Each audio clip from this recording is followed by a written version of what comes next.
দেখুন, সকাল সকাল ঠান্ডা তাজা হাওয়া বইতে শুরু করেছে। গ্রামের একটি মেয়ে সারা রাত ভিজিয়ে রাখা সবুজ মটর ছিঁড়ির পানিতে ধুয়ে পরিষ্কার করে জাতা কলে পিষে নিচ্ছে। কিছুক্ষণ পিষে নিলেই বের হয়ে আসে গাঢ় চকচকে সবুজ পেস্ট। এই পেস্ট গুলোকে কাপড়ে ছেঁকে বের করা হয় একদম মিহি রস। এবার এই রসগুলো চুলায় হালকা আছে ততক্ষণ রান্না করা হয় যতক্ষণ না এগুলো ঘন আঠালো হয়। পরে এগুলো একটি পাত্রে রেখে ঠান্ডা করলেই তৈরি হয়ে যায় সফট মটর জেলি। এবার বেঁচে যাওয়া মটরের অমসৃণ অংশগুলোও কিন্তু কাজে লাগানো হয়। এগুলোর সাথে মেশানো হয় চিনি, অল্প কর্ন অয়েল ও প্রাকৃতিক মধু।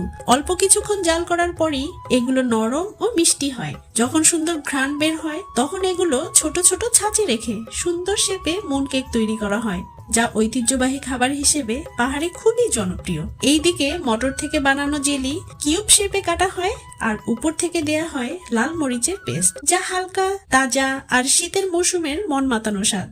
একই মটর থেকে দুটি আলাদা স্বাদের আলাদা খাবার।